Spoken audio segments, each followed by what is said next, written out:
might seem crazy what I'm about to say. Bottom line is this, is that passion sells, is that people usually fund and support people, not proposals. It doesn't necessarily have to be you, but the person who is, the reality is I sit on the board of a couple of NGOs, and the CEO will say, I'm going to send out these 20 proposals.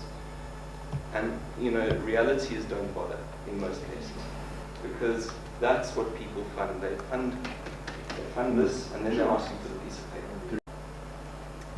And this, I think, is a critical thing. We do spend our time thinking that we do have a moral high ground. Work that we're doing is fantastic. We're saving the world, we're bringing kids out of poverty, we're creating, etc. Now just give me the money. And, essentially, give me your billion rand.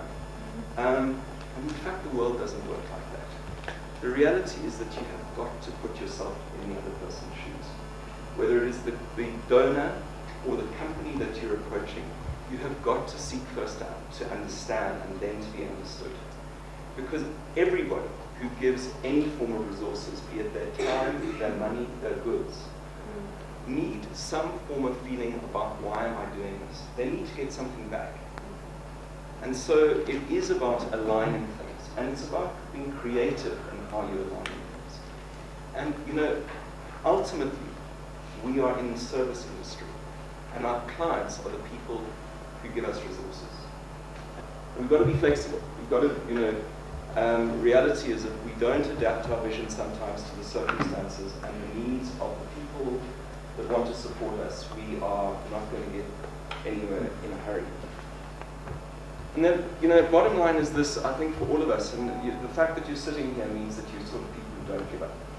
But it is ultimately, when that baobab hits you in the face, you've got two things. You either bash down the baobab, which is a bad idea because you get hurt and so do other people. You give up, or you keep on going, and that is, the reality. And then, something that I've become more comfortable with in the last few years is this thing, which is, all of us do this work because we want to be the change you want to see in the world. Now, that's why we're here. We want to see change in the world. But the reality is, often, you may not see the change you want to see in the world.